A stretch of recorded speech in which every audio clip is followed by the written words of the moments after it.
Yo soy Santiago Ortega, soy investigador del proyecto Transactive Energy. Fui el fundador del grupo Energía, que fue el grupo, digamos, de donde salió toda esta línea de proyectos. Y fui también uno de los, digamos, con Manuel y con el equipo, uno de los diseñadores de este curso, ¿cierto? El curso de energía, de sistemas de energía enfocados al usuario final. Eh, Muchas gracias a todos por su interés, por estar acá. Eh, la clase de hoy y la sesión de hoy la vamos a dedicar a un tema que es bien particular y que es bien importante para este tipo de cosas, y es el tema del valor. A ver, yo comparto pantalla.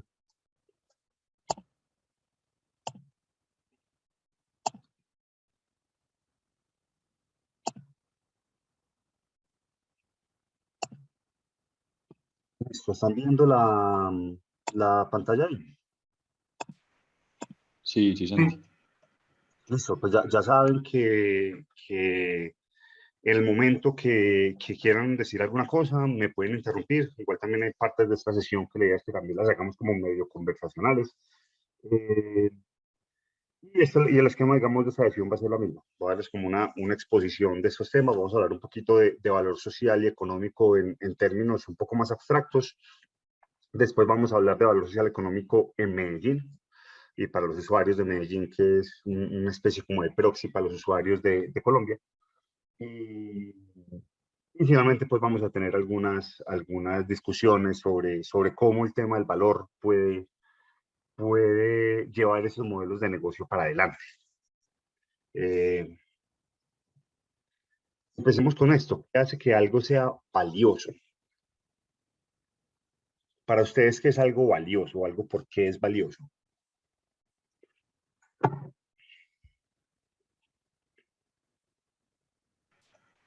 Que me crea algún beneficio. O... Por un lado, aunque no todo lo valioso te crea beneficios. Yo diría que aporta utilidad, pero... También puede ser porque es algo único. Pero ahí lo único es el valor es que sea único, ¿cierto? Ya, sí.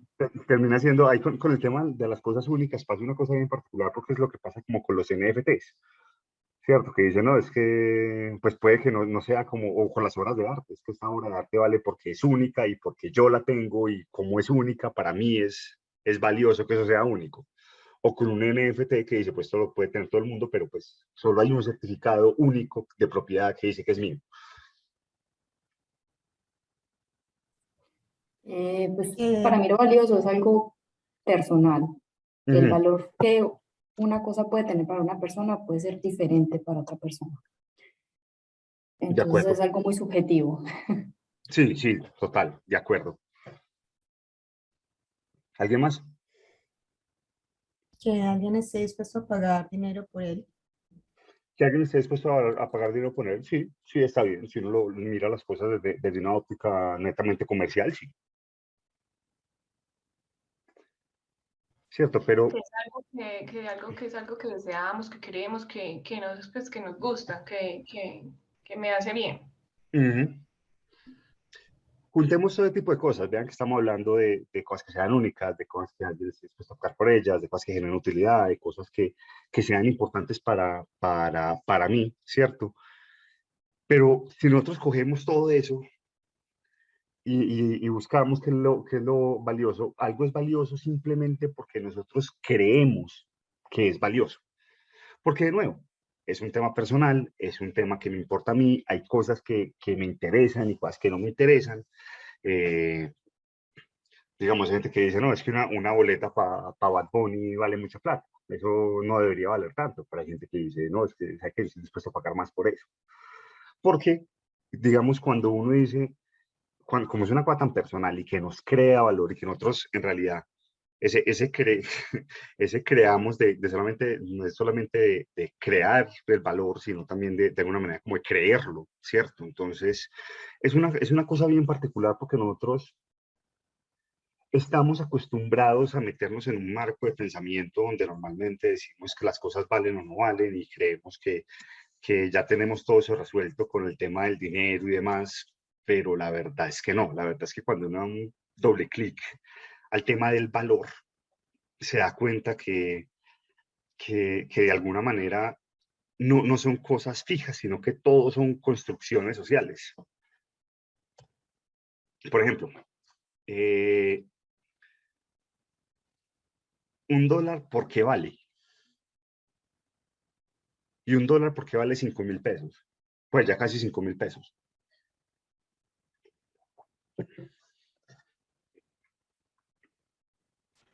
Claro, es porque creemos que... Pero son como sistemas de confianza, ¿cierto? Entonces le damos ese valor porque creemos que es así y hace mucho tiempo, pues ya se puso un valor, no sé, pues es algo abstracto sobre ese dinero, ¿cierto? Claro, pero vamos al peso colombiano, porque $1 vale 4.000 pesos. Eso no tiene que ver como con la seguridad económica que ofrece un país con respecto al otro. Sí, sí, tiene que ver con eso y también como con la potencia de la economía y el crecimiento de una cantidad de cosas y demás. Pero básicamente $1 vale 4.000 pesos porque todos creemos al mismo tiempo que $1 vale 4.000 pesos. Yo podría cambiarle $1 a Juan Andrés y yo le podría decir, te voy a dar $1 y vos dame 1.000 pesos. O dame 2.000 pesos, que es que necesito comprar un pan de queso. El dólar en ese momento no vale para el pan de queso. Bueno, puede que sí, ya mucha gente recibe dólares en todas partes. Pero muchas veces, si alguien dice, no, es que vea, o sea, que yo sé hablar, no se lo recibo, porque pues, yo no sé qué es eso, pues vale más 2.000 pesos o 1.000 pesos o 500 pesos que $1 que vale un pan de queso, ¿cierto? ¿Por qué la plata vale? ¿$1 qué representa?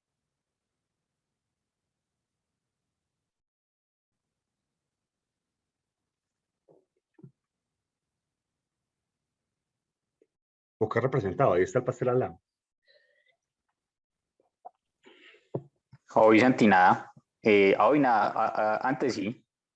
Sí, antes sí. Antes tenía una representación en oro, ¿cierto? Decías que el precio de economía depende del oro que tiene, pero de nuevo, eso fue como los 40, los 30 que dijeron, no, ya no, ya simplemente el dólar de alguna manera representa, pues, la moneda en sí misma, ¿cierto? De hecho, el dólar por el dominio norteamericano terminó convirtiéndose en esa moneda como hegemónica, donde todo depende del dólar, ¿cierto? Entonces se dice pues, que todo cae menos el dólar y todo depende, pues el dólar terminó siendo de alguna manera el respaldo que antes tenía el oro, que de nuevo seguía teniendo un respaldo netamente creado por nosotros, un valor netamente creado por nosotros, porque pues, el oro es un material muy bajado.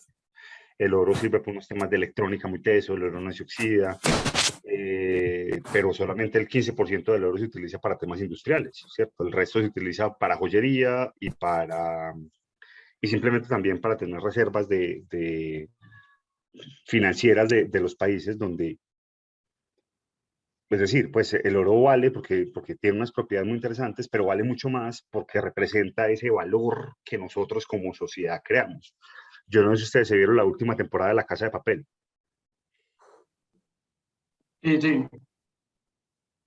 ¿Cierto? Que es una cosa maravillosa que dicen, vea, es que simplemente, pues es que no quiero como hacerles el spoiler a los que no se lo han visto, pero llega a un punto que no tienen muy claro qué hacer, que se robaron todo el oro, que el gobierno de España va en caída libre porque se le robaron todo el oro de las bóvedas y la solución es, pues, llenemos esa bóveda de lingotes pintados, de latón pintado de dorado, que igual nadie lo va a sacar nunca. Entonces la gente va a creer que está ahí. Entonces, solamente por el creer que algo está ahí, es que las cosas terminan teniendo valor. Es muy extraño. Es muy extraño. Y ahí, digamos, podemos pasar un poco al Bitcoin. ¿Cierto? El Bitcoin, ¿por qué vale lo que vale? O las criptos, ¿por qué valen lo que valen?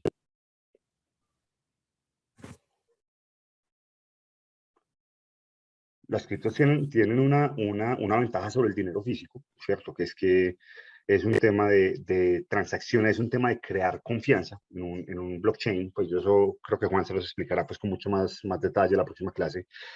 no hay necesidad de tener ningún tipo de verificación, ¿cierto? Todas las transacciones están verificadas, hay transparencia completa para todos los miembros que están ahí. Pero más allá del tema de la transparencia, porque eso lo tiene pues con cualquier blockchain o cualquier tecnología ¿cómo se llama? De registros distribuidos. El Bitcoin vale porque la gente empezó a invertir eso y a decir, venga, es que yo creo que esta vaina vale, yo puedo hacer cosas con esto y puedo comprar con esto y puedo comprar internacionalmente y no me ponen problema y bla, bla, bla, bla, bla, bla. Y bueno, y todos los temas pues también de lavado de activos que hay por detrás y de pues forma de usar la plata como sin ningún tipo pues con un tema de trazabilidad distinta a la que tiene un banco normal. Pero la cosa es que el Bitcoin vale porque la gente cree que vale. Puede que algún día la gente diga, no, es que esta vaina dejó de valer y ya no vale nada y ya no vale nada, ¿cierto? Es una cosa muy particular, porque el dinero particularmente, ¿cierto? Justo juntándolo con el tema de valor, es una cosa que se llama una realidad intersubjetiva, o que se define como una realidad intersubjetiva.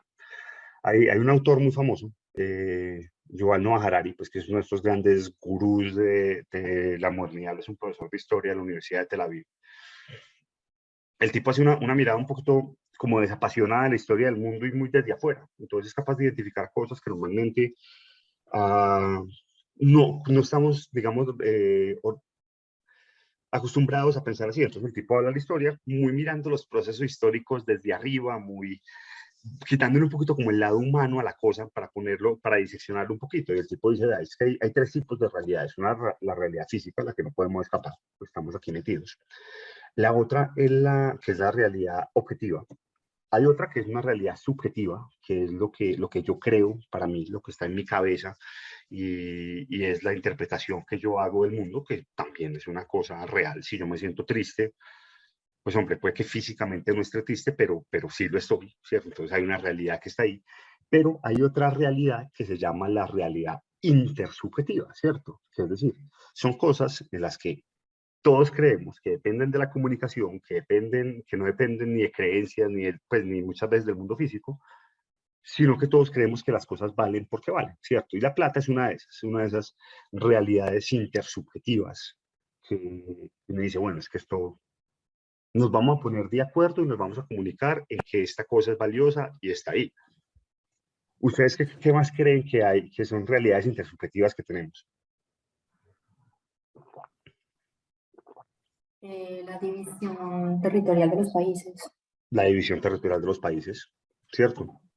Es decir, como que hasta aquí, a esta línea imaginaria llega Colombia y después sigue Venezuela. Pues que qué es ser colombiano y qué es ser venezolano. Pues esto, de nuevo, yo les digo a ustedes se sienten paraguayos. Y dice, pues no, es que yo soy colombiano, porque hay una serie de creencias y de culturas, pero puede que no haya nada fundamentalmente distinto entre ustedes y un paraguayo. Es más, puede que ustedes sean más parecidos a un paraguayo que le interesen los sistemas de usuarios, los sistemas de energía centrados en los usuarios, que lo que son parecidos a su vecino, ¿cierto? Las leyes son realidades intersubjetivas. Y el valor social también es una realidad intersubjetiva, porque aquí hablamos del valor económico, vamos a meternos un poquito en el valor social, ¿cierto? Vamos a hablar del valor social un poquito. ¿Por qué tengo esas imágenes ahí? Yo me divertí mucho haciendo esta presentación y me gustó mucho tener estas imágenes ahí. ¿Por qué tengo esas imágenes ahí? ¿Por qué tengo a Marx al lado de Rambo?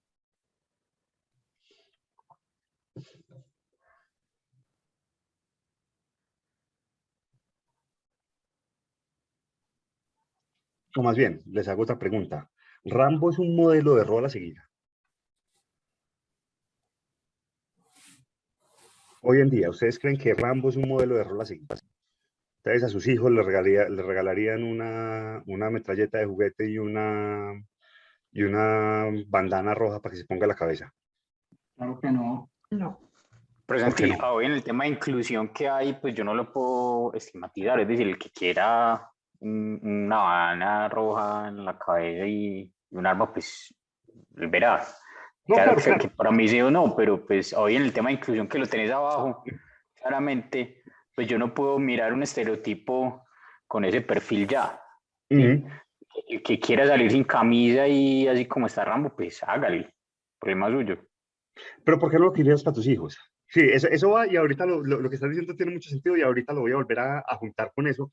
Pero ¿por qué Rambo, por ejemplo, no lo quisieras para tus hijos? Porque hoy estamos, y valga la pena, nosotros nos educamos en un modelo, digámoslo así, receptivo de una cultura y un estereotipo específico, ¿sí o no? Entonces, Ujú. más bien para mi hijo pensaría, no sé, en una bata de médico o no sé, un casco de ingeniero o algo así, porque pues para mí me parece que es más importante para la sociedad, algo así, ¿listo? Claro, Que le aporta más a la sociedad. Pero claramente si uno va y mira lo que hace Rambo, pues por allá en sus películas, pues el man va y lucha por su país y todas las cosas y se mete en el cuento y es otra cosa muy distinta. Y posiblemente el Rambo mío sea un militar o algo así, ¿sí? ujú. Aquí en Colombia, ¿listo? Entonces, si yo tengo un concepto militar, me crearon como militar, pues para mí mi hijo que sea un Rambo no sería malo. Claro. Y mira que así vos no seas sido un militar, si vos tuvieras, pues si vos fueras hubieras nacido en los 70, bueno, o en los 60 y tuvieras un hijo en los 90, en los 80, cuando Rambo estaba de moda, probablemente hubieras dicho, no, es que Rambo es una raquera y se lo va a comprar a mi hijo, porque de todas maneras, lo que representaba Rambo, ¿cierto? En su momento, de temas de masculinidad, de aventura, de valor, de luchar por la libertad y hacer una cantidad de cosas, son valores que en ese momento de la historia o en ese momento sí, de la cultura contemporánea la gente decía, no, esto es una barraquera, ¿cierto? Y Sylvester Stallone era el gran héroe de los Estados Unidos, que era la potencia cultural mundial, la potencia económica mundial y al mismo tiempo la potencia cultural mundial, ¿cierto? Y entonces uno dice, no, es que los valores cambian, sí, pues que los valores pueden cambiar en mucho tiempo o pueden cambiar en algo tan poquito como 20 años, ¿cierto? Ya la gente dice, no, es que yo no quiero Rambo porque pues, que a mí no me gusta la violencia, es que yo creo que la guerra de Vietnam no tiene que ver con ese tipo de cosas, es que lo que vos decías, yo quiero que Rambo, eh, ¿cómo es?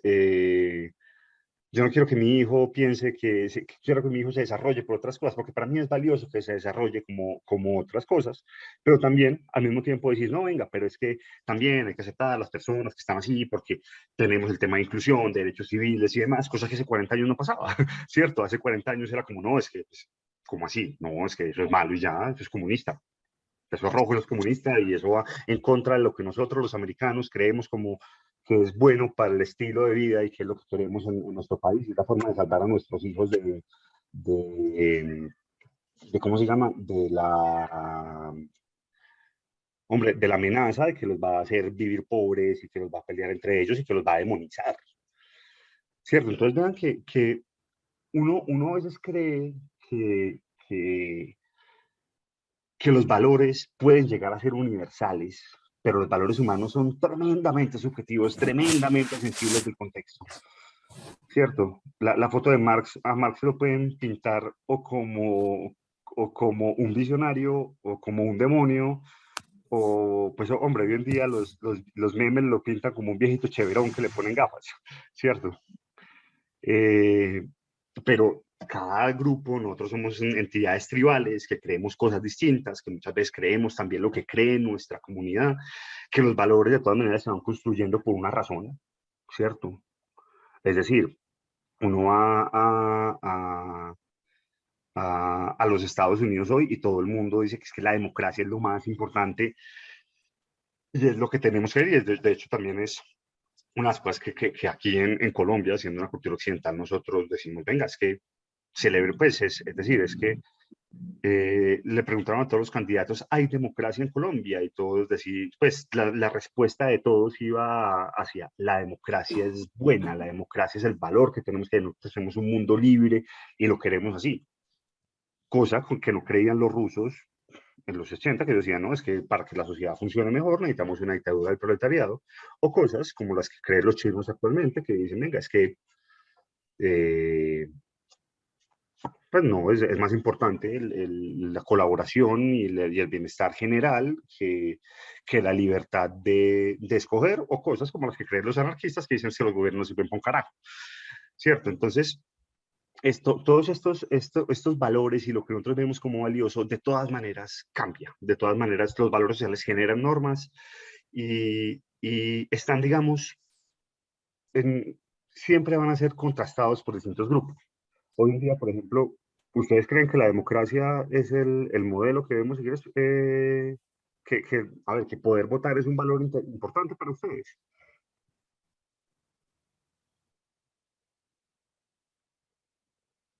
Sí, ¿Cierto? Uno dice, sí, estoy metido en este contexto, que puede ser otra cosa, pues hombre, también. Pero hay una vaina, y es una cosa que yo me quiero como detener aquí un poquito de eso. ¿Cuáles son esos valores que nosotros creemos que son universales? ¿Cierto? Que sin importar si somos colombianos, gringos, chinos, anarquistas alemanes, ¿cuáles son esas cosas que nosotros decimos, vea, que son universales y que nosotros en realidad, digamos, a lo largo de la historia podríamos decir, sí, es que esas son cosas que van, porque estas son las cosas buenas y las cosas buenas no cambian. ¿Qué creen ustedes? No sé, como que hasta lo bueno también llega un momento de cambio. ¿Alguien tiene otra opinión?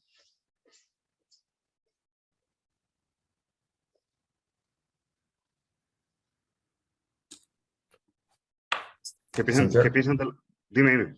no, que de todas maneras, al ser grupos tan diversos con distintas culturas, no podría existir un único valor que sea transversal a todos porque las culturas van moldeando su propio sistema, ¿cierto? Y Ujú, que y pues aquí digamos que parte de lo que hoy vemos en todo el mundo es que, por ejemplo, no se quiere que las mujeres en Arabia usen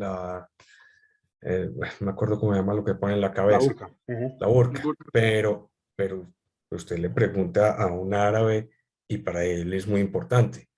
ujú, Depende de la cultura y el valor, pues uniéndolo al tema, que cada cultura le da a a sus creencias y a sus costumbres. Entonces, no, para mí no existiría un solo valor que sea transversal porque variará o cambiará dependiendo de la cultura e incluso hasta de la misma posición geográfica donde se sitúe. ujú. Claro, pero al fin y al cabo todos somos humanos, ¿no? Todos hay cosas que uno dice que es que todos como humanos respondemos de alguna manera igual, ¿o no? Porque la cultura sí nos media muchas cosas, pero hay cosas que de alguna manera... Sí, pero por ejemplo, mira que la cultura asiática prevalece más el colectivismo que el individualismo. No, claro, claro, pero me refiero, por ejemplo, a cosas como, hombre, el tema de la violencia, de la cultura, o normalmente, pues en casi todas partes decimos, no, es que, a ver, o no la violencia, si nosotros vemos un niño llorando, es probable que los humanos de alguna manera respondan más o menos igual ante el niño llorando, ¿cierto? Por razones evolutivas incluso. Por ejemplo, Santi, pues, el no matar, ¿cierto? Asociado El con no el matar, valor que le damos a la vida. ujú, Pues por en ejemplo. general sería como algo que yo diría que es, pues que entendemos todo que es como malo, ¿cierto? Ujú. El no matar, ¿cierto? Que también está en muchas partes. El tema de la libertad, que de alguna manera, o del bienestar humano, ¿cierto? La cosa es que nosotros también cuando empezamos a ver eso el gran escala y en el gran esquema de las cosas, la cosa también nos cambia. Por ejemplo, hoy decimos, la esclavitud es mala, y yo creo que todas las culturas del mundo dicen la esclavitud es mala hoy, ¿o no? O nos podemos, decimos, desde que tenemos los derechos humanos, ya todos dijimos, venga, no, es que tenemos esos derechos y es así, esto es lo bueno y lo que tenemos que tener.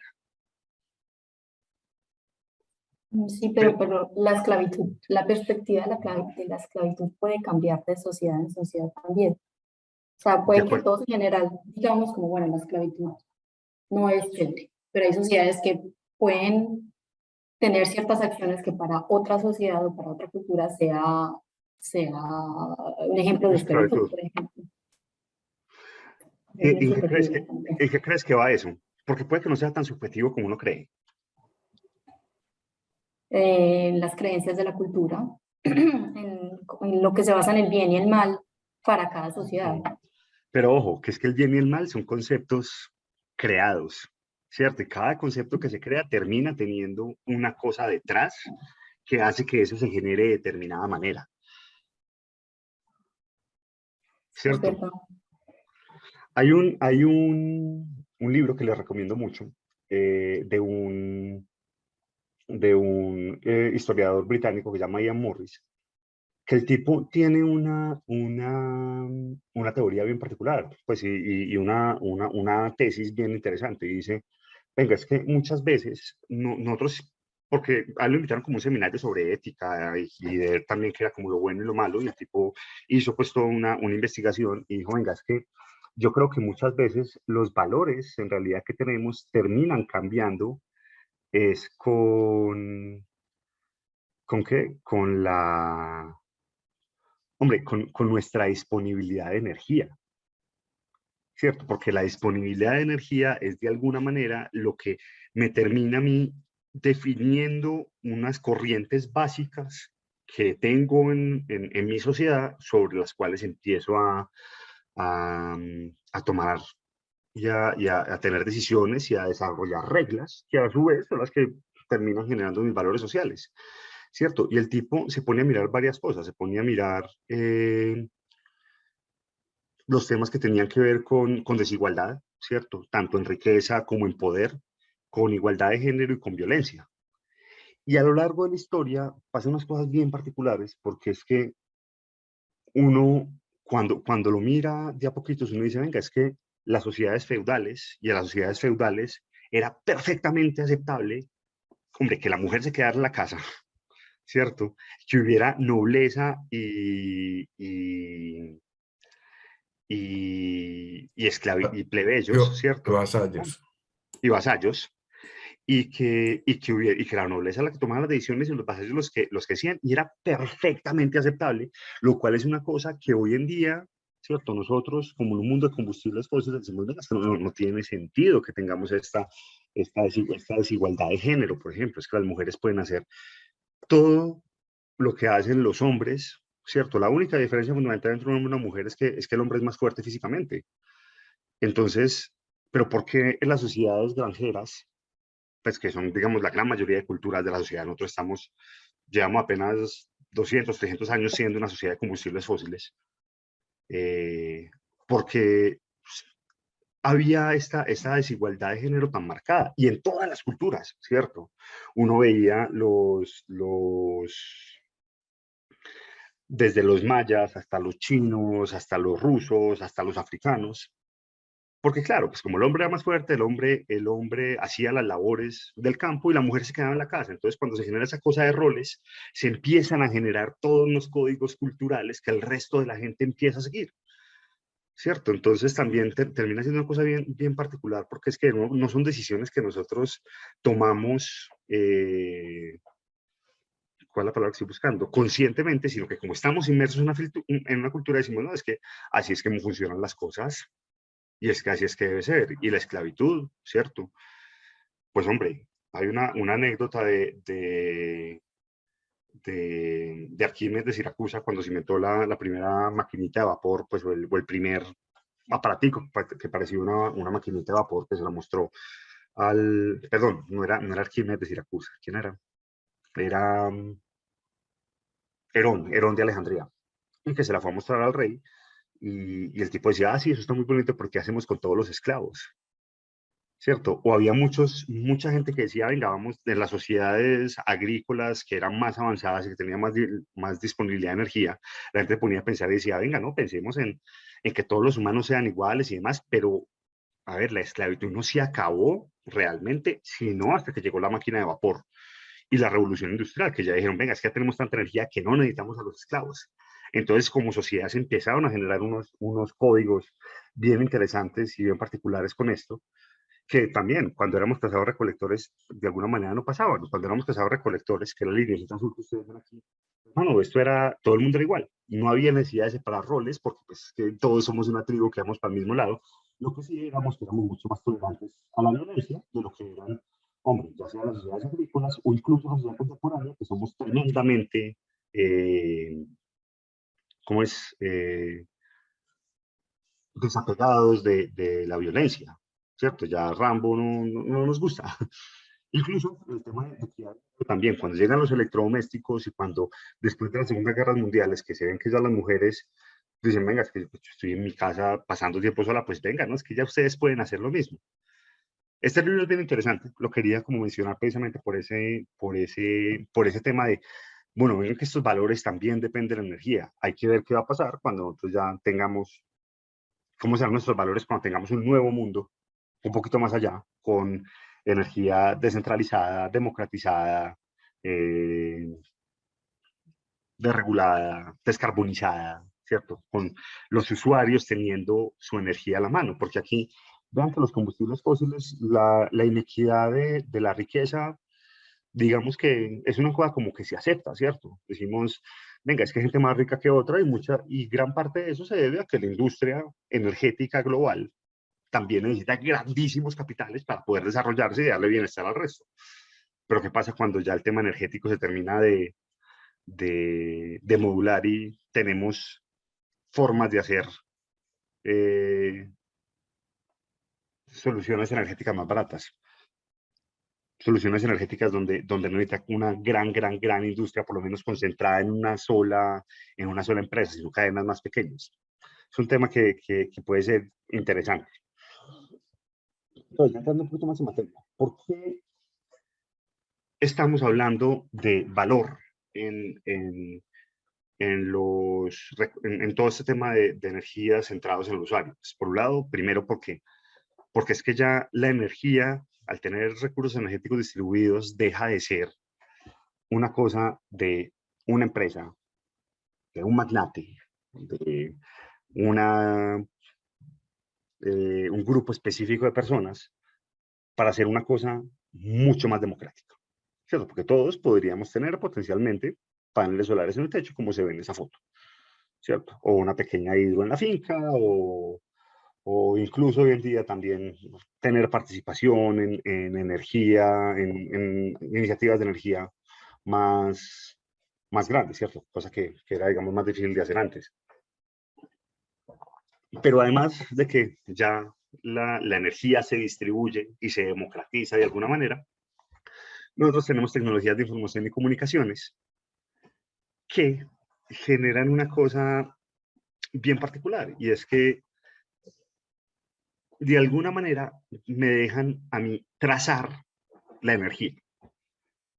Eso es que hay que detenerse un poquito acá, y es que, a ver, cuando nosotros consumimos energía de la red indistintamente, ¿cierto? Los electrones no vienen marcados porque los electrones simplemente entran a una cadena y eso ya hace pues como todas ¿cómo se llaman? Pues, su tránsito por las redes y demás, y a nosotros nos llega una serie de electrones y una serie de diferencias de potencial que usamos, pero que vienen del sistema como un todo. Entonces, pues, la energía, teóricamente, pues los electrones no se pueden marcar, pero yo sí puedo marcar cuánta energía generé en una parte y cuánta energía consumí en otra, y qué tipo de energía le estoy entregando al sistema, y puedo de alguna manera decir, venga, es que esta energía que yo estoy entregando al sistema acá, pues hombre, si a mí me la trazan y tenemos un solo registro donde yo digo, es que yo quiero comprar toda esa energía que tiene esas características, pues alguien más las puede comprar al otro lado. Entonces yo puedo hacer una trazabilidad digital, yo puedo darle un token a la energía, yo puedo darle un atributo a la energía, donde efectivamente yo la energía que estoy comprando ya deja de ser una energía anónima para empezar a tener unas características específicas. Por ejemplo, cuando una empresa dice, es que toda nuestra energía es energía solar, en realidad lo que quieren decir, a menos pues de que sea una empresa que esté interconectada a la red, es que nosotros nos preocupamos porque toda la energía que nosotros compremos sea energía de productores de energía solar. Así les llega energía de todas partes, pero ya esa trazabilidad genera un negocio y genera un valor agregado ahí. Además, cuando nosotros tenemos tecnologías de comunicación, nosotros ya podemos generar valor por el no usar energía, ¿cierto? que termina siendo una cosa bien particular. Es decir, cuando uno se monta en un vuelo que está sobrevendido, llega al aeropuerto y dice, su vuelo está sobrevendido, y la aerolínea le dice, venga, váyase en el vuelo más tarde y yo le pago, pues uno se incomoda, pero uno le está generando valor a la aerolínea al decirle, venga, es que, pues, si no me voy en este vuelo, usted tiene espacio para montar a alguien más, yo me puedo ir más tarde y peleamos menos y en fin. Y yo le genero, y usted puede salir conmigo de esta cosa, mientras que con otra persona puede que le toque pagar más porque está menos dispuesta a irse y demás.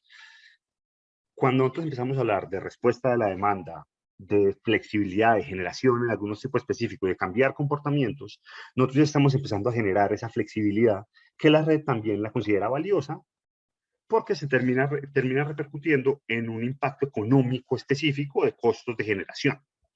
¿Cierto? Es decir, es que pues, no tenemos que asumir el pico, podemos limar el pico un poquito. Eso, digamos, nos da flexibilidad y todo se hace a través de tecnologías de información y comunicación. Y, por supuesto, la diferenciación de la energía. Porque, de nuevo, la energía siempre tiene que valer lo mismo.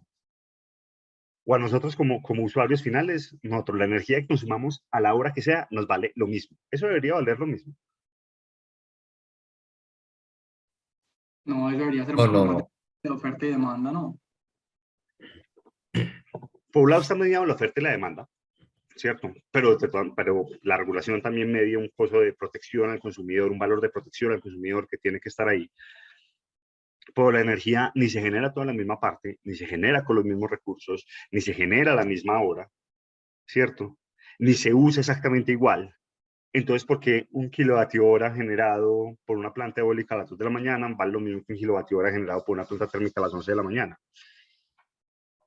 Para el usuario final, ¿cierto? Porque en el sistema sí vale distinto, pero para nosotros no vale distinto. Pero al principio era por facilidad, simplemente decían, no, venga, es que darle esos valores a cada usuario es un enredo, no lo vayamos a hacer. Pero con las tecnologías de comunicación y telecomunicaciones ya se puede. ¿Cierto? Ya no puede decir que yo puedo tener un comercializador digital que me vende energía de acuerdo al precio de bolsa, de acuerdo a las distintas fuentes y demás. Algunas grandes empresas lo hacen, ¿cierto? Y también tienen el tema ya no hay que llamarlos a que se apaguen, simplemente pues se hace automáticamente, se hace un clic y ya el sistema sabe, venga, va a prender la planta térmica de la empresa para bajar el consumo de energía, porque la energía está más cara y todo así nos ahorramos una plata.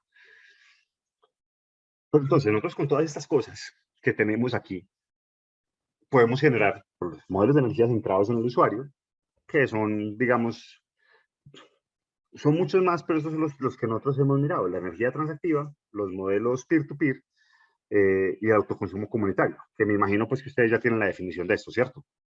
No me toca volver a repetirlo. No, ya lo hemos visto en las clases pasadas. Vale. Entonces, el Observatorio Global de Energía Centrada en el Usuario define varias capas de trabajo. Define la capa de, pues que ustedes ya lo saben también, sistemas de potencia, datos, mercados, valor social económico, regulación y tema de pilotaje. Nosotros en la idea quisimos empezar a trabajar un poco en el tema del valor social económico, entendiendo a ver cómo qué pasaba aquí. E hicimos dos cosas. La primera fue que Juan Pablo Cárdenas, uno de nuestros investigadores, empezó a investigar con un grupo del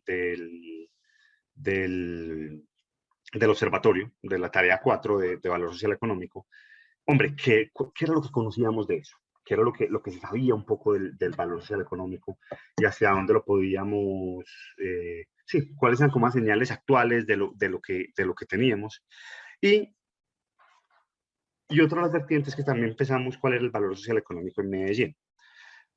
A pesar de que primero miramos el valor social económico en Medellín y después fue que Juan Pablo hizo esta revisión internacional, les voy a dar primero la revisión internacional para dar un poquito como de contexto. El contexto en realidad es que sabemos muy poco del valor de energía para los usuarios, muy poco. Ellos creo que miraban algo así como 50 papers, 70 papers, pero estos son los lugares de donde vienen. ¿Ustedes qué ven ahí?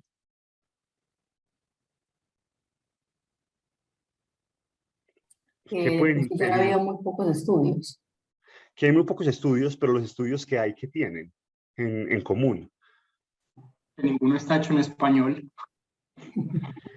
Por un lado, ninguno está hecho en español. Muy bien. ¿Cierto? Que Principalmente casi todos... Alemania. ¿Ah? Sí, que casi Al- todos salen de ahí. Alemania ha hecho muchos, Alemania ha hecho muchos porque ellos cuando hicieron su revolución energética, pues el Energiewende alemán, eh, Alemania tiene una cultura bien interesante de bancos cooperativos, de, de descentralización como implícita, en cierto sentido también como de cierta anarquía frente a la sociedad en general. Entonces allá había muchas comunidades energéticas y gente como juntándose para hacer cosas. Entonces, digamos que allá hay varios pilotos y cosas interesantes. Pero ¿qué más pueden ver ahí? Hay muchos en Alemania, algunos en Portugal, algunos en el Reino Unido. No hay nada en Sudamérica ni en Centroamérica, nada, de nada. Uh-huh. África, nada. Casi que no hay nada en el En el cinturón Ecuador. tropical, Sí. Ujú. ¿cierto? En el De acuerdo, cinturón tropical casi no hay nada. no hay nada. Ujú. La India tiene algunas cositas, hay unos estudios en la India, en Bangladesh bien interesantes, pero casi no hay nada, sabemos, digamos, relativamente poco de esto. Y la otra cosa es que la mayoría de las cosas que estamos viendo no tenemos pilotos, ¿cierto? Casi que la mitad de los estudios no se habla de eso, no hay pilotos, entonces son cosas que en realidad no sabemos. No sabemos muy bien cuáles son esos valores que hay ahí, porque una cosa es las cosas que las personas declaran en unas encuestas o en unos estudios o lo que sea, pero la hora es, bueno, eso sí puede llegar a funcionar para ser un piloto en la vida real, ¿cierto? Pues en realidad son relativamente pocas. Y, digamos, en el tema peer-to-peer, de vendiéndose energía entre ellos, la gran mayoría de estudios se concentran ahí, pero sabemos relativamente poco autoconsumo comunitario, sabemos relativamente poco de energía transactiva. ¿Cierto? Entonces es como la primera señal que tenemos aquí. ¿Por qué sabemos tan poquito de esto? ¿Por qué creen ustedes que sabemos tan poco sobre este tipo de cosas? Porque la energía siempre ha estado centralizada, es como un modelo nuevo. Uh-huh. Porque nunca nos había importado. Los sistemas de potencia nos han importado toda la vida, los datos nos llevan importando muchísimo desde hace 20, 25 años, los mercados nos llevan importando toda la vida, la regulación nos lleva importando toda la vida, bueno, toda la vida, es decir, desde que empezó la electrificación del sector eléctrico, pero nunca había habido una real necesidad hombre, de que las empresas de energía se preocupaban por qué pensan los usuarios. Pues algunas encuestas de satisfacción y ya, pero pues nada más. ¿A usted qué le interesa? Si no, a usted le llega su energía y ya. Y me llega energía, listo, estoy tranquilo. Y pago la luz y no le meto el tenedor al tomacorriente y estamos bien por ese lado. Entonces, de valor sabemos muy poquito y esta en realidad es como la puerta a esa revolución, porque es a partir del valor donde se generan los nuevos modelos de negocio, ¿cierto? A partir de esos valores que antes no se estaban atrapando y que ya sí se pueden atrapar. ¿Qué le genera valor económico a los usuarios de energía? ¿Cierto? Eso fue también parte de la revisión que hicieron ellos. Vámonos primero, se me hicieron al revés, más bien. ¿Qué le genera valor social a los usuarios de energía? ¿A ustedes qué les generaría de valor social la energía? ¿Ustedes por qué quisieran tener una energía distinta? ¿Qué es importante para ustedes? Si ustedes que fueron a participar de un proyecto de peer-to-peer o de energía comunitaria. La pregunta es, ¿ustedes participarían de un modelo de energía peer-to-peer o energía comunitaria? Dependiendo de los beneficios. Por eso, ¿cuáles serían los beneficios que a usted dicen, listo, yo sí quiero participar ahí? Que la energía sea más barata, Uh-huh. que la energía sea más limpia, Ok, ¿más limpia haciendo qué? que sea renovable. Listo, que sea renovable. ¿Por qué te importa que sea renovable? por el tema de emisiones ahorita a nivel mundial. Ajá. Y ese tema de emisiones, porque vamos un poquito más allá. ¿Por qué te interesa el tema de emisiones? O de reducir las emisiones.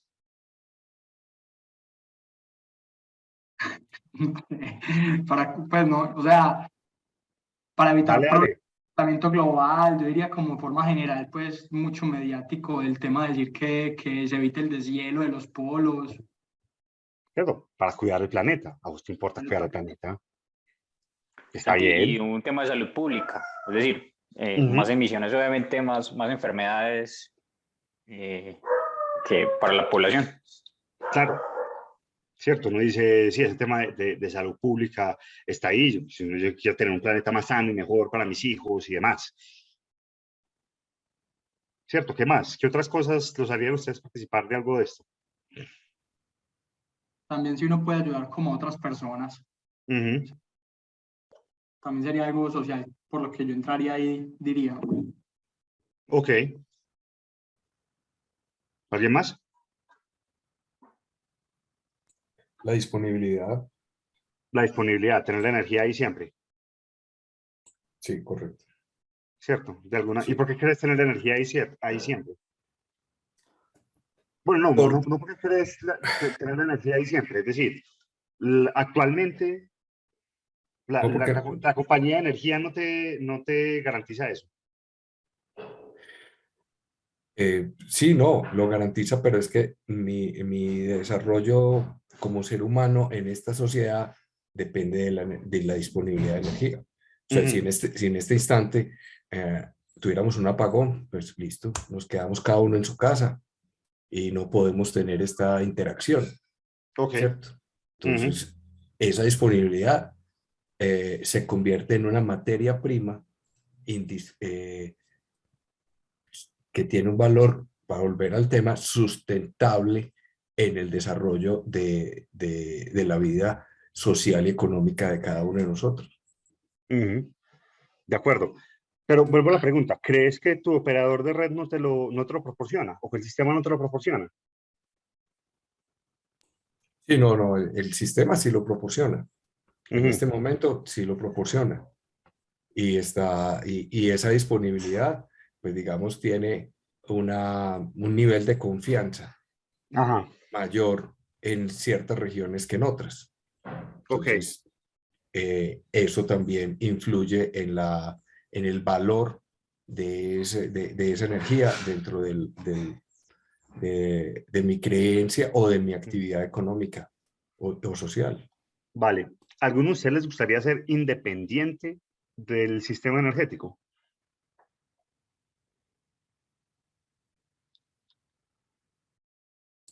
No, no, no, No. no. No, pero también tiene sentido. Así yo no dependo de las tarifas que me defina el mercado, sino que es mi sol, yo consigo mis baterías y guardo ahí mi energía. Y sí, no dependo del sistema. No depende de ellos porque no caen bien. ¿Cierto? Es, es, por qué no quisiera depender del sistema? Ah, digamos que, por ejemplo, en España, Ujú. si allá los precios se han vuelto una cosa loca y un día te cobran 10 pesos por la energía, al otro día te cobran 5.000 por la misma energía. Ok. ¿Qué tal Entonces, si yo no quiero tener esa variabilidad, sino que yo me encargo de mi propia energía con mis paneles solares, mis baterías y no dependo de esas fluctuaciones? O también en algunos casos cuando, pues por ejemplo, lo que, si digamos que eso es un privilegio, estamos bien en una zona donde el operador llega bien, pero hay zonas lejanas que no llega y pues ya es como un lujo casi la energía, de pronto ahí sí es como independencia de que yo no espero que lleguen a traérmela, sino que yo la genero y yo mismo me soporto mi propia ujú. energía. Claro, y muchas veces es simplemente es que yo no quiero darle plata a conglomerados grandes de energía. Es que yo no creo que las corporaciones yo no quiero darle plata a esa gente porque me parece que se han portado muy mal, que abusan, ¿cierto? Hay una cantidad de cosas que hay por ahí, pero vean que es muy difícil a veces empezar como a escarpar y a preguntarnos, porque de nuevo, esto es una cosa a la que no estamos acostumbrados. Pero cuando uno empieza a mirar y qué se ha hecho, vean que hay muchas cosas que van por ahí, por estos mismos lados, ¿cierto? Veas que Nosima hablaba de que de que quiere contribuir al valor social, económico de las poblaciones. Esos son valores éticos, de dicen, no, es que yo creo que lo bueno es esto, entonces, pues si yo hago esto va a ser bueno para mí. Estábamos hablando de la autonomía, ¿cierto? Dice, es que yo quiero, de alguna manera, independencia, siendo autónomo y autárquico, decir, venga, es que yo puedo definir cuánto es que me cobran y cuánto es que vale esto, yo no quiero estar dependiendo de estas variaciones de los precios en España, yo puedo tener algún tema independiente de energía, ¿cierto? Yo puedo valerme por mí mismo en estos temas. Para mucha gente lo importante es la localidad, ¿cierto? Es decir, venga, no, es que yo no quiero que esta plata se vaya para otra parte, yo quiero que esto se quede aquí, que en Antioquia particularmente es una de esas críticas que se han hecho durante años de decir, venga, es que todos los beneficios de la cadena de embalses Peñol-Guatapé terminan en Medellín y lo que queda en la cuenca del río Guatapé y del río Nare es realmente poco, ¿cierto? Entonces, mucha gente, como dice Independencia Energética, habla también de la retención local de beneficios. Para muchas personas también cuando están en comunidades es, venga, es que esto fortalece nuestra comunidad, esto nos funciona un poco mejor.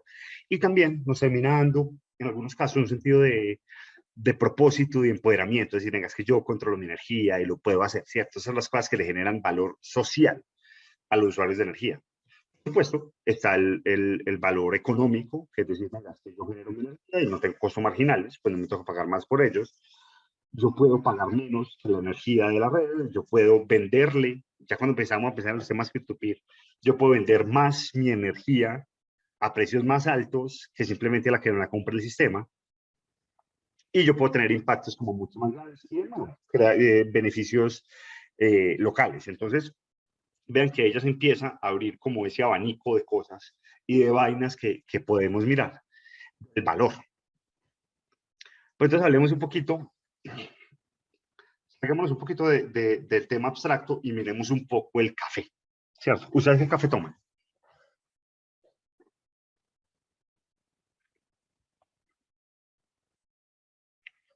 Café, señor. ¿Café? ¿Qué preguntaste con el café? ¿Qué café toman ustedes? Juan Valdés. Juan Valdés. No, diferente siempre, yo no sé. Diferente siempre. Bonito. Vengan, yo les hago la pregunta otra vez. ¿Ustedes por qué toman el café que toman? Digamos, ¿fue Marcela la que dijo Juan Valdés o Ana? Fui yo. ¿Por qué Ana. tomas café Juan Valdés? Me gusta cómo sabe. El sabor, listo. Ujú. Pero Juan Valdés tiene una cantidad de Juan Valdéses distintos. Sí, me gusta solo el liofilizado El liofilizado del chiquito. básico. Ajá. Ok, listo. El que es instantáneo. Ajá. Ok. Y ese comparado con otro liofilizado es como, por ejemplo, algún sello rojo o alguno de esos. Este me gustó cómo me saben y no me he puesto a probar otros porque ya estoy contenta con esto. Ok, válido. ¿Alguien más toma café? ¿Alguien toma café de fincas específicas, de Pergamino o algo así? Sí, yo de Pergamino, me gusta mucho el café de Pergamino. Vale, ¿y tú crees que te gusta el café de Pergamino? Además del sabor. No, es como todo el proceso, pues como, yo no sé, el crecimiento pues, que han tenido y la cercanía pues como con los clientes, pues como uno va a tomar un café allá y te muestran pues cómo te lo van a preparar, te hacen la molienda, te ponen a oler, mira este café para que identifiques otras notas de no sé qué. Entonces uno ya como que es como aprender de esa cultura y le van enseñando para uno también poder aprender y degustar otros sabores. Me gusta eso también como el proceso también que tienen como de apoyo a las comunidades que le compran a un valor fijo, pues a un valor fijo no, pues un buen valor a los cultivadores y pues eso se ve reflejado pues en los que compramos, pero a ellos les llega de verdad su ganancia por ese cultivo, entonces también es como apoyar esa parte del proceso y no es decir, el proceso que no es solamente con los intermediarios, sino que ellos sí están como aportando y que es un café de mucha calidad. Dale. Yo creo que miremos lo que dice Marcela ahí, ¿cierto? Y es que Marcela dijo que le gustaba Pergamino no solo por el café, ¿cierto? Por el sabor del café, sino por todo lo que termina viendo detrás, ¿cierto? Es sostenible, que están con las comunidades, que es que tiene que ver también con la preparación, que es una cosa más artesanal, cómo te lo preparan, toda la vaina. Yo, por ejemplo, el café que tomo es un café el que vende otra parte, ¿cierto? Que es café de los desmovilizados de Ituango, que uno también cuando empieza a decir, listo, qué compro y qué no, el café ha sido muy efectivo en venderte una cantidad de atributos adicionales, que sea orgánico, que sea sostenible, que sea por las comunidades, que sea de origen, que sea de altura, que tenga notas ácidas, que tenga notas dulces, que tenga procesos de molienda distintos, que tenga una cantidad de cosas. Vean que es una cantidad de temas adicionales que se le da al café, que si bien el sabor pues, hombre, es fundamental y está ahí, pues uno no va a comprarse un café que le sepa maluco. Es muy probable que uno no sea capaz de diferenciar en una cata ciega un café de otro, ¿cierto? O dos cafés, digamos, un café de la Sierra Nevada con un café del Huila, con un café del Quindío, ¿cierto? No puede que todavía no tenga estas cosas, pero uno como consumidor toma decisiones diciendo, no, es que este café es de la Sierra Nevada, entonces lo va a comprar. No, es que este café es del Quindío, entonces se lo va a regalar a tal persona, ¿cierto? Entonces vean que el café de alguna manera fue capaz de generar una cantidad de atributos adicionales para generarle valor no solamente a los productores, sino también a los consumidores. Y particularmente en Colombia, donde decimos que nuestro café es de buena calidad, nuestro café es bueno, el tema café de Colombia, Colombia tuvo que tirarse hacia ese lado, porque es que en términos de volumen de café, cualquiera lo estaban vendiendo, pues Brasil y Vietnam venden mucho más café que nosotros, pero nosotros en Colombia decimos, no, venga, es que este café es de altura, es que este café viene de la finca cafetera y tenemos todo el tema del marketing y el merchandising de Juan Batés, la burrita y demás, porque le estamos generando valores adicionales al café, ¿cierto? Y un café con todos estos atributos vale más que el otro. No solo que cueste más, porque es probable que también cueste más por el tema de economías de escala y los procesos y demás, pero también termina valiendo más para el usuario, valiendo más para el consumidor, porque es distinto llegarle si uno va para a una misión en el exterior y va a visitar una empresa, y dice, no, venga, llevémosles un café bueno, un café de estos, un Juan Valdés de los bonitos, no un Águila Roja, pues que es pues el más barato, ¿no? Uno dice, venga, llevemos este café porque es más bonito, ¿por qué? Por esto, y además que está en grano, y lo puede tostar, no tiene que estar molido, en fin. En energía, de alguna manera, pasa lo mismo. Cuando nosotros somos capaces de tener un contexto energético descentralizado, digitalizado, democratizado, centrado en el usuario, nosotros podemos empezar a ver qué es lo que estamos marcando, qué es lo que estamos trazando, y somos capaces de decir, venga, generémosle valor al mismo kilovatio hora que antes no tenía valor. Valor sobre lo que están diciendo ahora. Ustedes querían que fuera independiente, ustedes querían que fuera local, ustedes querían que fuera verde, ustedes querían que pues uno dice, yo quiero usarlo más fácilmente, ¿cierto? Hay unos temas de experiencia de usuario y demás, hay unos temas de regionalidad, ¿cierto? Me interesa que esto sea de esta región específica, que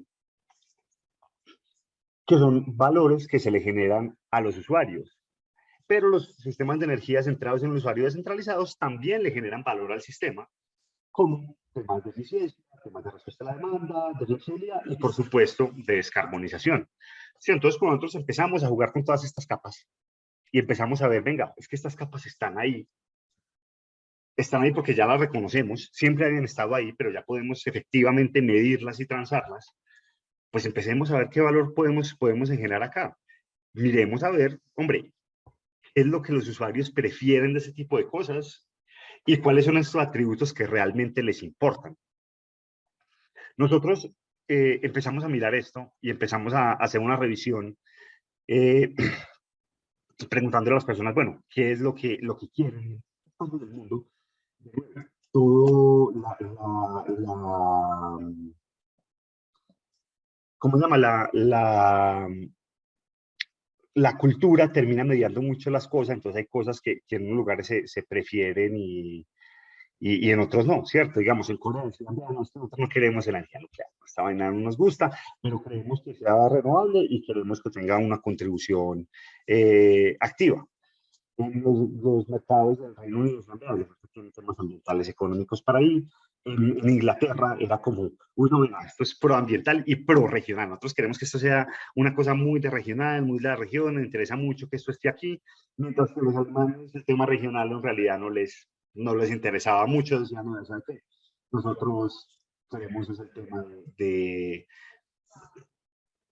tarifas mensuales, pues el bajar precio es lo que me hace que yo esté ahí. Y no, es que nosotros queremos ser independientes en la Unión Europea, en distintos mercados locales, ya no es que nosotros lo que queremos es ser independientes, queremos ser independientes del prestador del servicio, yo no quiero participar, yo no quiero tener nada que ver con esa gente, yo quiero ser independiente, también sería un poco en el Reino Unido.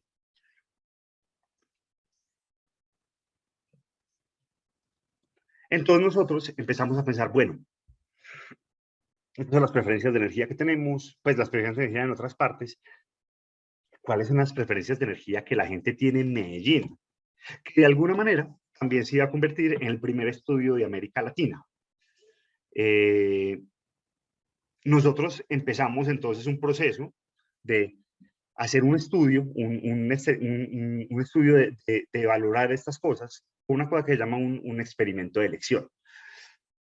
Un experimento de elección es una cosa que se hace desde la econometría, desde la economía ambiental. Bueno, economía ambiental y otros tipos de cosas, pero nosotros nos basamos en unos trabajos previos en economía ambiental para saber, para responder una pregunta que puede ser muy compleja, ¿cierto? Y es que, hombre, ¿cuánto se paga o cuánto pagaría uno por un mercado, por un producto que no existe? ¿Cierto? Es muy complicado. Entonces, la metodología que se usa para esto es decir, venga, vamos a definir unas alternativas, unos atributos, que son las cosas que nosotros creemos por las cuales la gente estaría dispuesta a pagar más. A partir de ahí construimos una encuesta y después de la encuesta nosotros lo que hacemos es que hacemos unos modelos econométricos para saber cuál era el valor marginal de cada uno de los atributos que nosotros les estábamos preguntando. Este es no les voy a explicar esto, digamos, es ya meterse mucho la tripa del modelo, ¿cierto? Pero pues es básicamente parte de que nosotros como usuarios sentimos utilidad de algunas opciones distintas. Esa utilidad se puede efectivamente poner en una función, ¿cierto? Que termina dependiendo de las atributos de la alternativa, también del mismo encuestado, tiene un tema aleatorio. Y ya después con un modelo Logit se hace una regresión donde se ve que puede ser dependiente y cuál puede ser también empezar a sacarlas hombre, ¿qué es lo que explica que un usuario con sus características específicas haga alguna cosa? Entonces, nosotros lo primero que hicimos fue definir los atributos y los niveles, haciendo una revisión de literatura en los distintos países, como les mostré. En el proyecto de peer-to-peer, nosotros nos sentamos mucho rato con los participantes del proyecto a conversar con ellos, a preguntarles, venga, usted, ¿esto cree que vale? ¿Esto cree que no? Hicimos una serie de encuestas,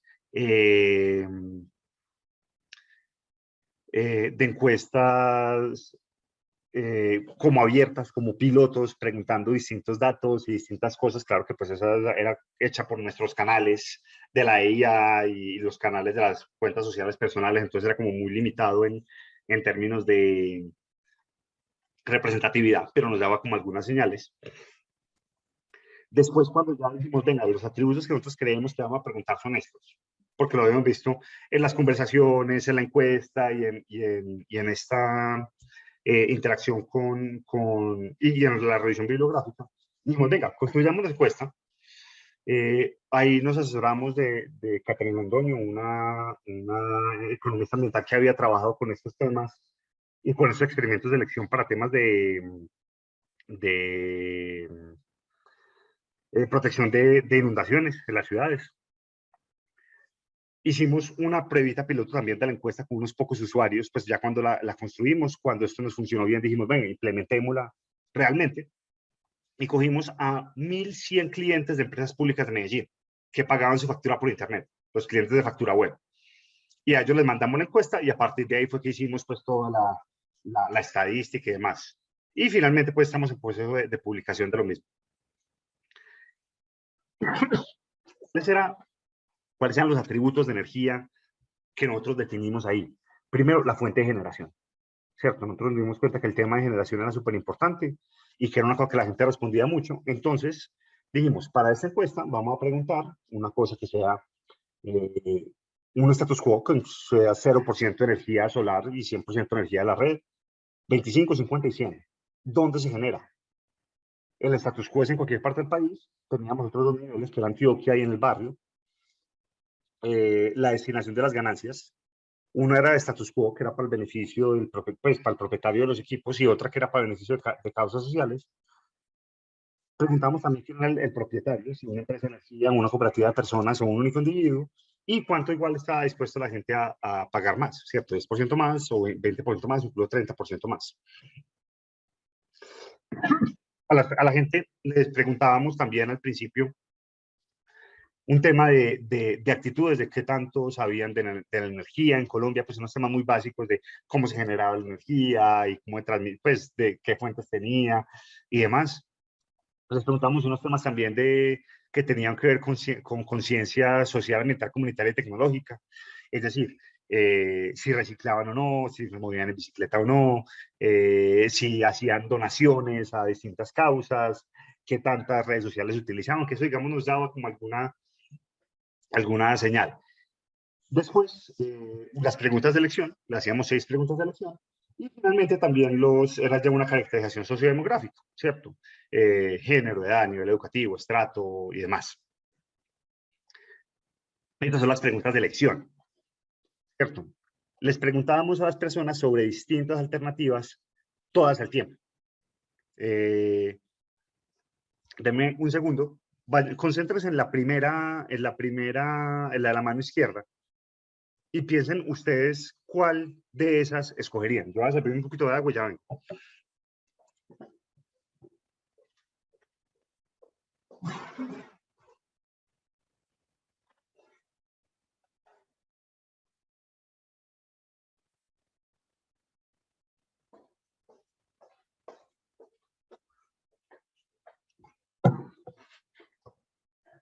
Aló, volví.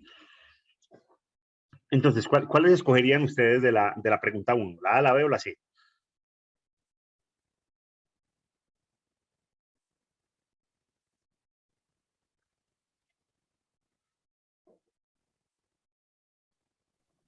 Yo escogería la B. Sí, me escogería la B. ¿Qué más? Yo escogería la A, por ejemplo.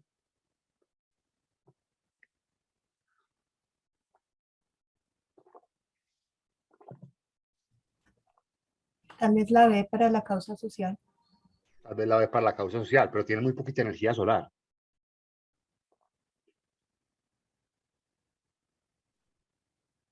Pero no importa, es más importante la causa social. Sí, la nacional igual es Isidro, no es tan grave. Sí, yo pensaba igual, también viene eólica y está poniendo biomasa. Ok. Vean que aquí, cuando yo les pregunto esto a ustedes, y de la otra, y de la segunda, ¿cuál escogerían ustedes?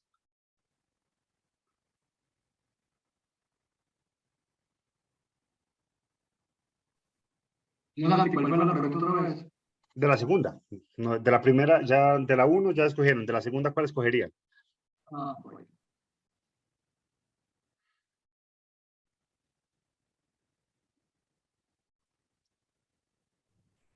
La A. La A.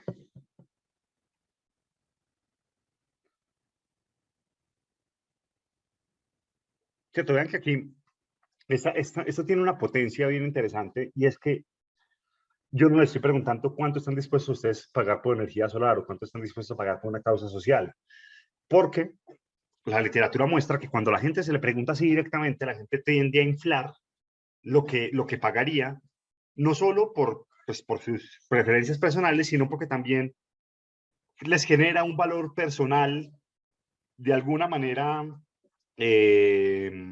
subliminal, mostrarse más generosos ante el encuestado, ante el encuestador, ¿cierto? O ante ellos mismos, decir, no, es que yo sí estaría dispuesto a pagar más por energía solar, porque es que yo sé que la energía solar es buena, y yo soy una persona buena, entonces quiero hacer eso ahí.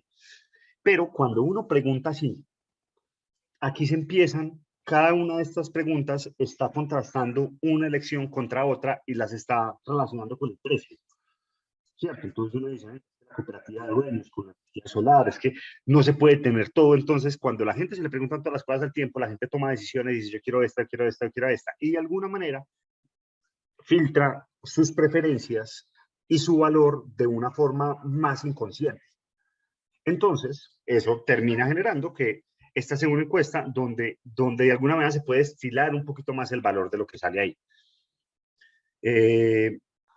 Santi, yo tengo una pregunta ahí y frente al perfil de lo que mencionabas ahorita, de los encuestados que eran gente que tenía acceso a internet y pagaba la factura por internet. Ajá. Y ahorita en la diapositiva anterior donde ponías el tema de precios, esto no va muy relativo también a ese estrato social al que yo le pregunté. Si yo veo un estrato bajo, claramente a mí me va a interesar es el precio, independiente de los atributos de que tenga, ¿sí? Y esa encuesta, pues no sé si tenga la misma accesibilidad a internet y a pagar los servicios de forma como lo hacen hoy. Y posiblemente a nosotros sí nos interesa un tema de atributos, ¿sí? Y tengamos la capacidad de pagar un poco más por la energía y montarle todas estas cosas bonitas que tiene. Pero a ese ciudadano que es el masivo de Colombia, pues que no tiene el acceso a muchas cosas, le va a interesar muchísimo más el precio que otra cosa, independiente de que sea de una fuente renovable o no, desde otras perspectivas que se tenga. Yo hago a colación algo, pues el tema y lo traigo muy aquí al tema, y es cuando nacieron el tema de servicios celulares, pues como tal, que eran súper costosos y que a mí me amarraban a un contrato de un montón de tiempo para tener un celular. Y hoy, digamos así, que se democratiza mucho, yo ya me puedo pasar en cualquier momento y me rijo no solo por atributos, sino por precio. ¿Qué puede pasar a futuro con la energía? Claramente, pues hoy apenas democraticemos todo esto y ya todo el mundo tenga acceso y las térmicas, digámoslo así, pasen a otro plano. Pero si yo puedo generar energía térmica a un costo muy barato y competir en ese mercado que es más barato de la solar y todo eso. Te voy a responder por partes porque te vas a sorprender un montón. Lo primero es que ese precio, nosotros preguntábamos el estrato a cada persona y el precio se lo modulábamos con el precio promedio de la factura para el estrato. ¿Cierto? Entonces, digamos, si esto es un estrato 4 o alguna cosa así, el precio que nosotros teníamos de la opción de status quo, que en este caso era la B, nosotros modulábamos los otros precios con respecto a eso. Entonces sí había como cierta diferenciación del precio frente a los estratos. Nosotros queríamos hacer una encuesta mucho más masiva, pero también de alguna manera queríamos filtrar a la gente que tenía cierta, ¿cómo se llama? Familiaridad con el tema digital. Entonces dijimos, venga, no, vámonos con los clientes de factura web.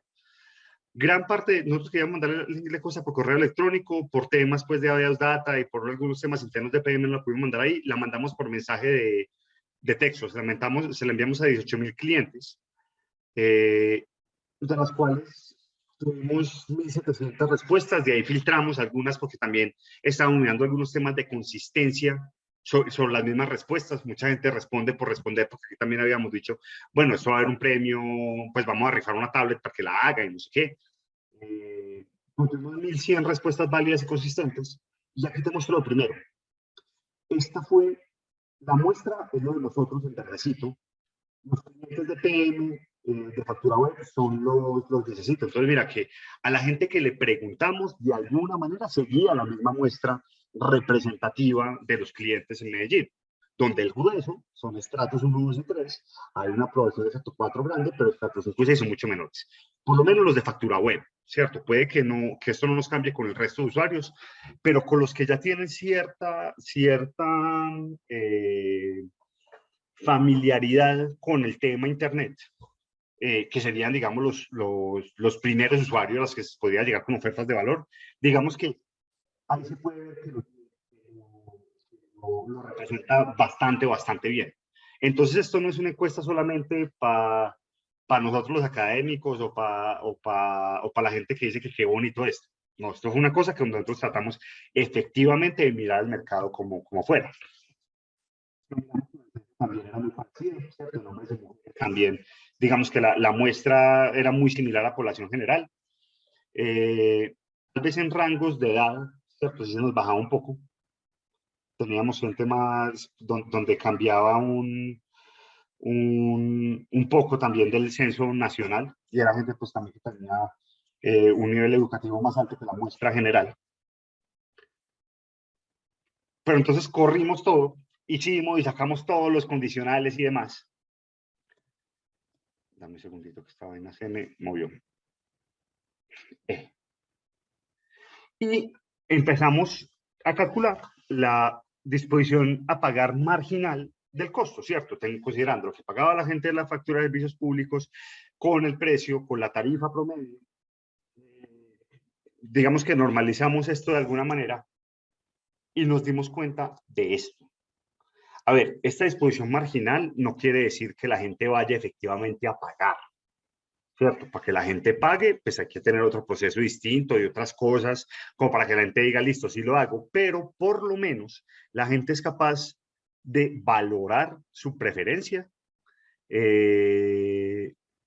con estos atributos, diciendo, venga, es que y nos sorprendió mucho, la gente estaba dispuesto, para una factura de 70.000 pesos, que era como la factura promedio de siguiente factura web, la gente estaba dispuesta a pagar 20.000 pesos más porque fuera energía totalmente solar, o 18.000 pesos más porque fuera energía que tuviera una causa social, ¿cierto? Eso es casi un 20, un 30%, perdón, es casi un 25-30% de ese valor, y a nosotros nos sorprendimos mucho y dijimos como, caramba, esto sí es importante para la gente, porque de todas maneras, ahorita que hablamos del tema cultural, nosotros no podemos dejar de reconocer la carga cultural ambiental que tenemos. A nosotros nos están metiendo temas de protección ambiental por ojos, nariz y boca, por todos los canales posibles desde los 70, por lo menos.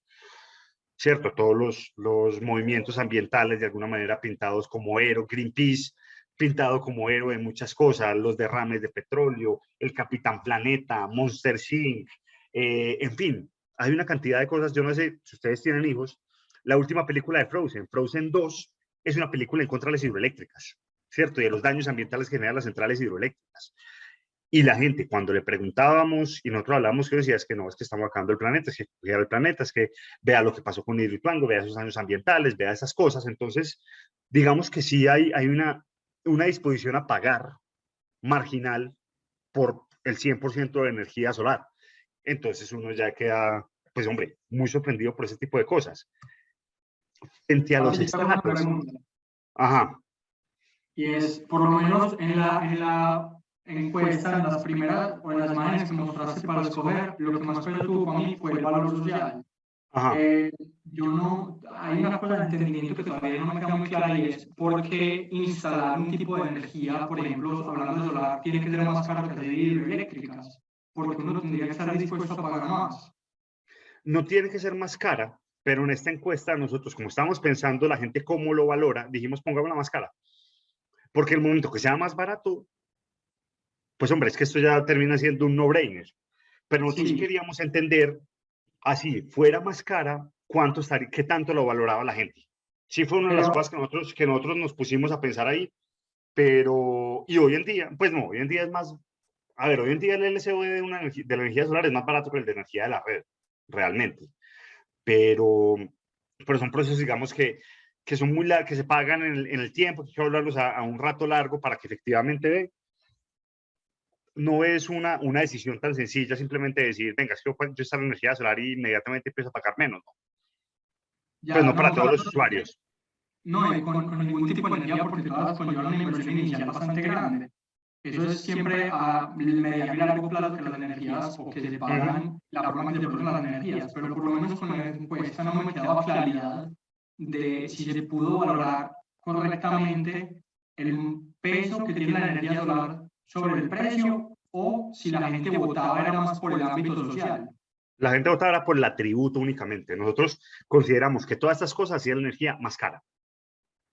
Todos los atributos lo hacían más cara la energía, así no fuera así en la vida real. Era simplemente para saber un poco cuál era esa ¿cómo se llama? ¿Qué tanto valoraban cada uno de los atributos? Por eso los pusimos más caro. De nuevo, en la vida real puede ser menor. Ya. El tema cooperativo, por ejemplo, la gente no lo valoró mucho. Teníamos una hipótesis que también el tema del regionalismo antioqueño o el barrio, la gente, el tema de localización no les importaba. Y nos pasó una cosa muy particular a nosotros aquí, y es que nos dimos cuenta que la gente, si era para un individuo, para una persona, estaba dispuesta a pagar menos.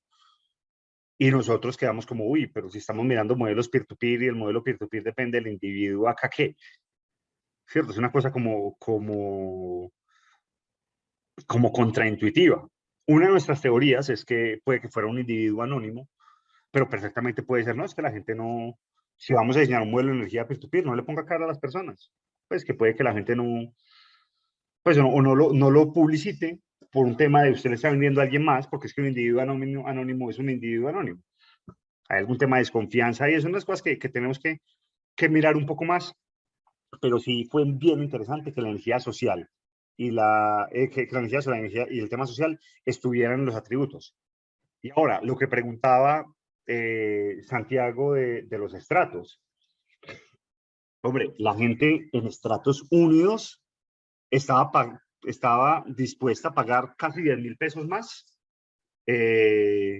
por la tarifa promedio, ¿cierto? Que era una tarifa de 35.000 pesos, casi 10.000 pesos más, porque lo terminaban valorando, digamos, incluso se pagaba mucho más, ¿cierto? La tarifa promedio aquí era de... Bueno, no, incluso uy, perdón. Santi, ¿y esa tarifa era ya sin subsidios? Eso era la tarifa promedio con los subsidios incluidos, de lo que terminaba pagando la persona. Lo que pasa es que es decir, hoy tienen una tarifa competitiva asociada a un tema de subsidios. ¿Por qué pasa si yo retiro subsidios? No, pues, no, si retiras subsidios, tú vas al presidente de la República, pues, inmediatamente. Pero eso no es lo que busca un mercado de ese estilo de democratización, también. No necesariamente, no necesariamente. Esos mercados, de alguna manera, buscan dar alternativas y tener, digamos, una alternativa al subsidio, pero no necesariamente busque quitar el subsidio. Puede ser una cosa de quitar el subsidio para el tomador de decisiones y ojalá, digamos, lo termine haciendo. Bueno, mentiras. Porque es el tema del subsidio ya tiene unas implicaciones macroeconómicas muchísimo más grandes. Una cosa que busca eso es decir, venga, demos energía a un precio más barato para que el subsidio ya no tenga que estar ahí. De alguna manera puede ser uno de los valores que le genera esto a los tomadores de decisiones o a los tomadores en gran escala, pero digamos que no necesariamente va por ese lado. De nuevo, aquí estamos hablando de valores percibidos sobre hoy, ¿cierto?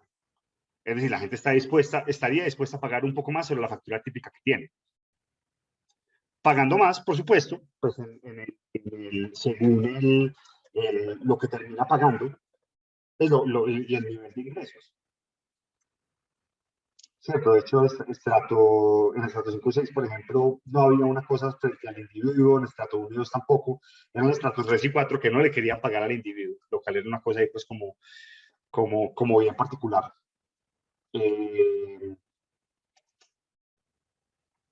Según los ingresos mensuales, nosotros también le preguntamos un tema de ingresos. Hombre, la gente también, de nuevo, en todas partes, estaba dispuesta a pagar un poco más por el atributo social que se iba creciendo según el nivel de ingresos. Cuánto iba pagando, se iba diferenciando un poco más. Era interesante también ver que el tema, si bien el tema en Estados Unidos social era casi tan importante como el de energía solar, a medida que íbamos en niveles de ingreso, vean que se empieza a diferenciar. Es decir, la gente más educada, o la gente con ingreso, más educada no, perdón, la gente con mayores niveles de ingreso le interesa más el tema ambiental que el tema social, que también es una de esas señales interesantes que vemos por ahí. Nivel educativo básico, a niveles educativos de nuevo, social y solar muy parecidas. Con niveles educativos más altos, la gente se tendría a preocupar más por el tema solar, lo que nos llama la atención y nos hace pensar que hay una preocupación mayor por el tema ambiental a gran escala.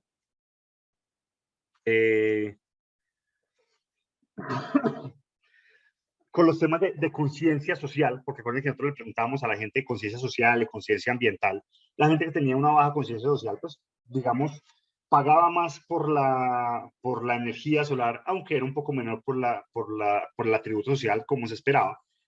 Pero en el alto, cuando la gente, nosotros identificábamos que tenía o que respondía a las preguntas que lo ponían personas que tenían una alta conciencia social, también, digamos que ya el tema social era muy similar y muy parecido al tema ambiental. El tema ambiental está en todas partes, entrado por ahí.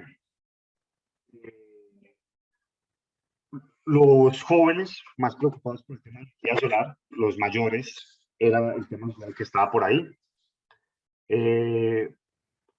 Mujeres, la valoración del tema ambiental y social muy parecidos. En los hombres, el tema ambiental era más importante que el tema social. Y entonces, de nuevo, aquí esto no quiere decir que nosotros vamos a coger estos valores y los vamos a tirar directamente a subir el atributo de la energía y a empezar a cobrarle a la gente por esto, ¿cierto? No funciona así. Pero por lo menos sí nos abre una ventana, hombre, a lo que están pensando las personas sobre este nuevo mundo de energía y sobre estas nuevas cosas que tenemos aquí. Cuando nosotros antes, hace 10 años, todos tomábamos café sello rojo porque era lo único que había. Pero se abre la baraja y nosotros empezamos a tomar distintos tipos de café y a empezar a tomar decisiones distintas sobre nuestra relación con el café, así como vamos a empezar a tomar decisiones distintas con nuestra relación con la energía. Entonces, ¿cuáles son como las conclusiones grandes de aquí? Hombre, pues por un lado, que la energía solar, ¿cierto? Fue siempre el número uno en la jerarquía de preferencias. Esto se relaciona mucho con los valores ambientales, también con el tema de novedad tecnológica. A la gente también le gustan este tipo de cosas. De hecho, nosotros en algunos estudios posteriores que hemos hecho y también pensando y mirando más los adaptadores tempranos de energía solar, nos damos cuenta que también es gente muy tecnófila, que les gusta mucho la tecnología y las cosas y ver los datos y demás. Entonces, digamos que el tema de energía solar relaciona estas dos cosas. Nos damos cuenta que el tema de contribución social fue muy alto. A la gente entiende que es un problema. Esto creo que se hizo durante la pandemia realmente. Entonces también la gente estaba pues muy preocupada por todo lo que le estaba pasando a las otras cosas y demás. Pero entonces, si la gente es sensible a estos temas, también la energía puede ser una forma de hacer innovación social, de tener justicia energética, de, digamos, transferir beneficios, pensar en donaciones energéticas, pensar en impactos adicionales a partir de la energía, vender los proyectos de energía con esa pata puede ser mucho más interesante para la gente. Esto lo que les decía ahora. Hay una versión hacia el suministro de energía por un individuo anónimo, ¿cierto? Que el anonimato no es importante o que debe haber algún tipo de conexión social entre los participantes. De alguna manera, hay algunas plataformas de inversión ambiental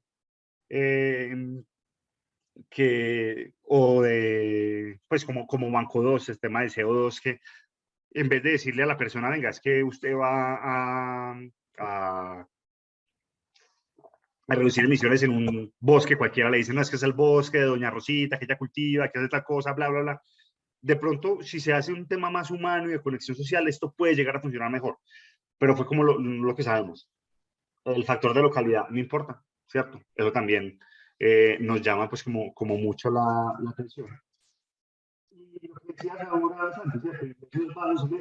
Pues esto por ahora es para ingresos altos, porque estas cosas son costosas, no existen créditos casi que de ninguna entidad financiera para usuarios finales en estos temas, o créditos, digamos, lo suficientemente blandos para que los usuarios finales residenciales puedan acceder a ese tipo de cosas, pero eso no quiere decir que los estratos bajos y medios no les interese. Y eso es lo que nosotros queríamos mostrar aquí. Es decir, venga, también está ahí. Ellos también comparten esos mismos valores, solo que no se los pueden permitir ya en un segundo clic, como el que menciona Santiago, decir, bueno, ¿y qué pasa? Pues la gente puede que no lo pague, eso es muy caro, eso sí, eso es muy caro y muy costoso, pero no quiere decir que no lo valoren, ¿cierto? No quiere decir que quieran tener energía solar, no quieren decir que no les interese participar en estos mercados, porque de alguna manera sí les interesa, ¿cierto? Entonces eso hace que sea un tema prometedor. Una cosa fue los teléfonos celulares cuando la podían comprar solamente el 10% de la población. Otra cosa muy distinta son los teléfonos celulares cuando todo el mundo o casi todo el mundo puede tener un smartphone, ¿cierto? Y casi todo el mundo puede tener WhatsApp y casi todo el mundo puede tener Instagram y puede empezar a montar cosas y fotos y demás, ¿cierto? Hay un mercado ahí gigantesco para el cual ese tipo de cosas, hombre, no solo les va a generar valor a ellos, sino que nosotros somos capaces de masificar esto también va a tener unos valores importantísimos para el sistema, ¿cierto? Entonces, es interesante pues como mirar ese tipo de cosas.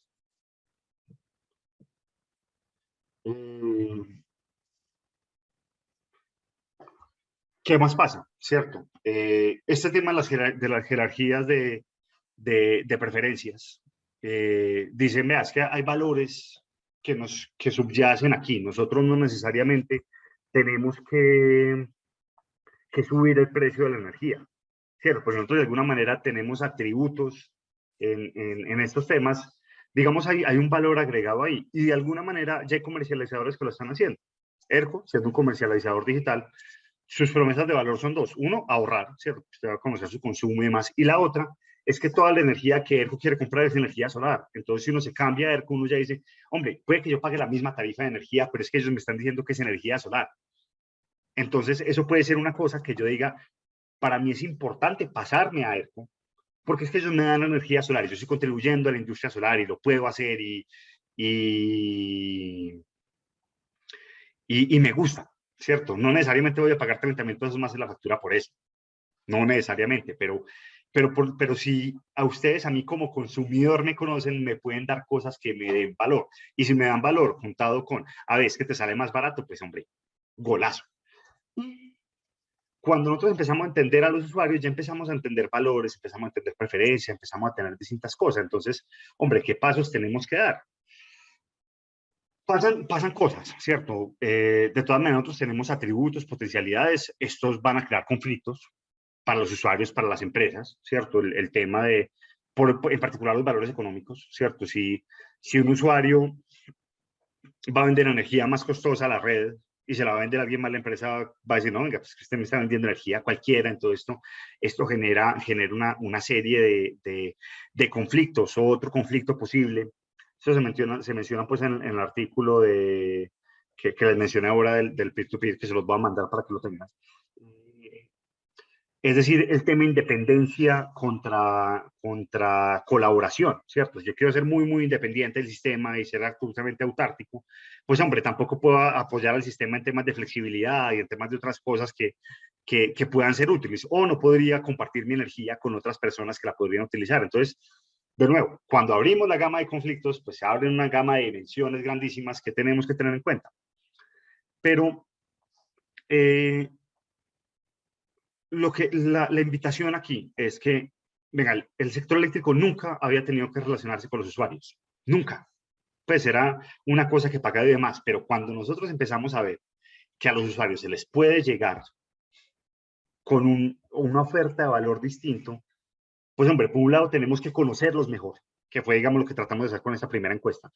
Y por otro lado, tenemos que pensar en un relacionamiento distinto con estos agentes activos que toman decisiones. Una de las cosas que hemos visto en los pilotos que tenemos acá en Medellín es que pues hombre, si bien EPM ha estado tratando de conectarse con los usuarios, todavía hay unas cosas donde no hacen clic, ¿cierto? Porque es que pues EPM nunca se había preparado, y de hecho muy pocas empresas de energía del mundo, diría que casi ninguna, se había preparado para pensar en el usuario de otra forma, no solo como un usuario X, sino como de alguna manera como un cliente distinto, que toma decisiones, que tiene preferencias distintas, que es capaz de generar distintos comportamientos que generen más o menos valor para él o más o menos valor para la empresa. Entonces, hoy el reto que tenemos es crear ese valor que se puede generar a partir de todo esto. Esta es solamente la primera señal de lo que podemos hacer, pero en realidad, si nos ponemos a explorar más y a mirar cosas y a mirar ejemplos de otras industrias, se puede aprender mucho, ¿cierto? Por ejemplo, el tema Nequi de Bancolombia. Nequi llegó a ser muy exitoso porque le dijo, hay unas personas que ven valor en ese tema de la bancarización, que es importante para ellos, pero tiene unas barreras de entrada que no están ahí. Quebremos esas barreras y creémosles valor. Entonces, de alguna manera se termina generando.